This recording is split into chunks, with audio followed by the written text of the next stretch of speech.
एखाद्या युद्धात पहिल्या फळीतले सैनिक मागे हटले की त्यानंतर सैनिक गोंधळतात असं म्हणतात. महाराष्ट्राच्या राजकारणात सध्या नेमकं तेच घडतंय. 6 खासदार गेले आणि मातोश्रीवर ठाकरेंची झोप उडाली. पण खरी लढाई अजून बाकी आहे, कारण शिंदे गटाचे नेते आता उघडपणे सांगतायत की खासदारानंतर आता पुढचा नंबर आमदाराचा आहे. आणि या फक्त ढगात मारलेल्या गोळ्या नाहीत, कारण 14 आमदारांनी आधीच एकनाथ शिंदेशी गुप्त बैठक घेतल्याचं सांगितण्यात येते. ऑपरेशन टायगर 3.0 कदाचित सुरू झाले आणि ठाकरे डॅमेज कंट्रोलमध्ये आहेत असं वाटतंय. तर काय आहे संपूर्ण प्रकरण? खरंच 14 आमदार जाणार का? जर 14 आमदार गेले तर ठाकरे गटकडे काय उरणार? सविस्तर पाहूया व्हिडिओच्या माध्यमातून. नमस्कार, मी पंकज आणि तुम्ही पाहताय कसं काय. महाराष्ट्राच्या राजकारणाला 2022 पासूनच एक अस्थिर वळण लागले. त्यावेळी एकनाथ शिंदेनी केलेले बंडाने राज्याचं राजकारण बदलून गेलं. आमदाराची फूट, सुरत ते गुवाहाटी असा प्रवास, आणि शेवटी उद्धव ठाकरेंना मुख्यमंत्री पद सोडावं लागलं. त्या धक्क्यातून ठाकरे सावरत नाही. तोच 2024 मध्ये विधानसभेत पुन्हा नुकसान झालं. आता ठाकरे गटाकडे केवळ 20 आमदार आणि 9 खासदार होते. त्यातून 6 खासदार ऑपरेशन टायगरद्वारे शिंदेच्या गटात गेले. सध्या ठाकरे गटाकडे फक्त 3 खासदार उरलेत आणि आता नजर आमदाराकडे वळली. हे सगळं सुरू झालं रत्नागिरीत. भाजप नेते आणि खासदार नारायण राणे यांनी तिथे एक स्टेटमेंट दिलं, जे आता महाराष्ट्रभर गाजतंय. राणे म्हणाले की खासदारांना जो राजकीय मोबदला मिळाला तोच आता आमदारांनाही हवाय. राणेंनी थेट सांगितलं की 6 खासदार इकडे आलेत, आता आमदारही येतील. राणे हे बाळासाहेब ठाकरेंचे एकेकाळी कट्टर शिवसैनिक होते.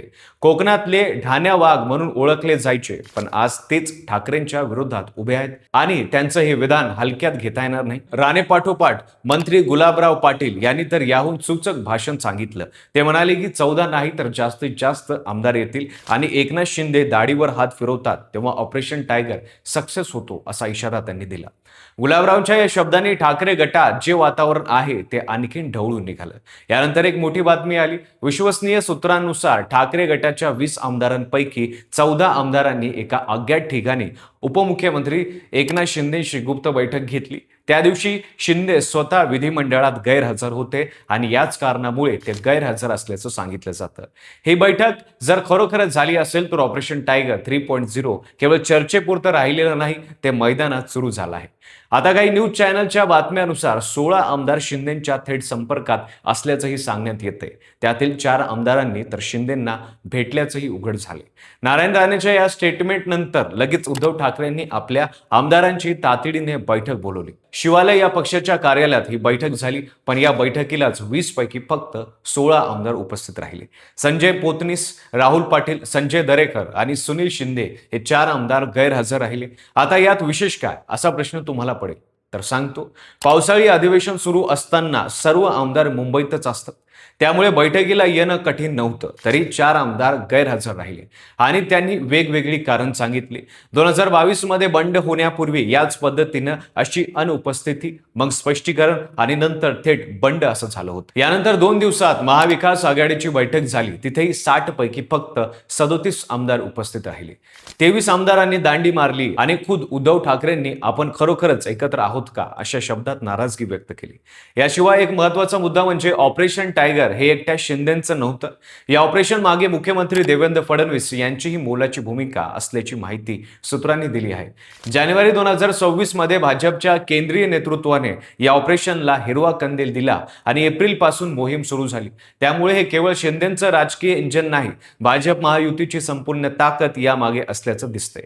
या सगळ्यात सर्वात धक्कादायक क्षण म्हणजे तीच गुप्त बैठक. ठाकरे गटाचे 14 आमदार एकनाथ शिंदेंना गुप्तपणे भेटले असतील तर केवळ कुतूहल पोटी गेले असतील असं मानता येत नाही. राजकारणात इतके आमदार एकत्र येऊन विरोधी गटाच्या नेत्याला भेटणं म्हणजे एक प्रकारचा संदेशच असतो आणि हा संदेश आता ठाकरेच्या गटात अस्वस्थता निर्माण करतोय. 2022 मध्ये बंड होण्यापूर्वी अशाच हालचाली झाल्या होत्या. त्याच वेळी चर्चा होत्या, नेते फेटाळत होते, पण शेवटी जे झालं ते आपण सर्वांनी पाहिलंच.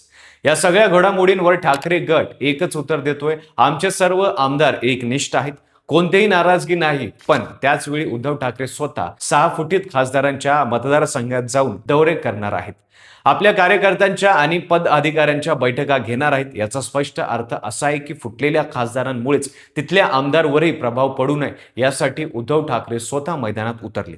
दुसरीकडे शिंदे गट आता केवळ आमदारांवर थांबलेला नाही, मुंबई महानगरपालिकेत नगरसेवकही त्यांच्या रडारवर आहेत.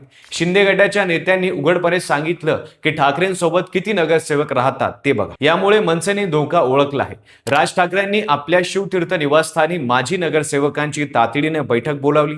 संघटनात्मक बांधणी मजबूत करण्याची ही हालचाल थेट शिंदे फॅक्टरला उत्तर देण्यासाठी असल्याचं राजकीय वर्तुळात बोलले जाते.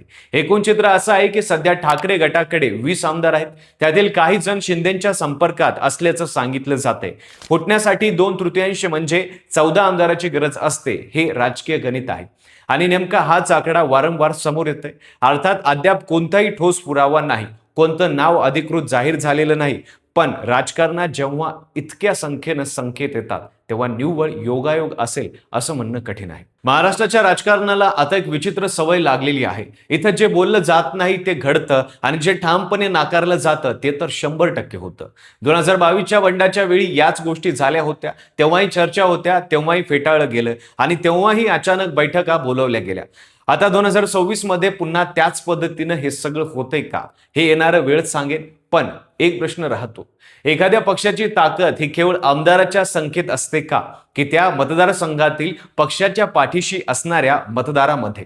तुम्हाला काय वाटतं? ऑपरेशन टायगर 3.0 खरोखरच यशस्वी होईल का? तुमचं मत कमेंटमध्ये नक्कीच सांगा. व्हिडिओ आवडला असेल तर लाईक करा. चॅनलवर नवीन असाल तर चॅनलला सबस्क्राईब करायला विसरू नका आणि पाहत राहा फक्त कसं काय.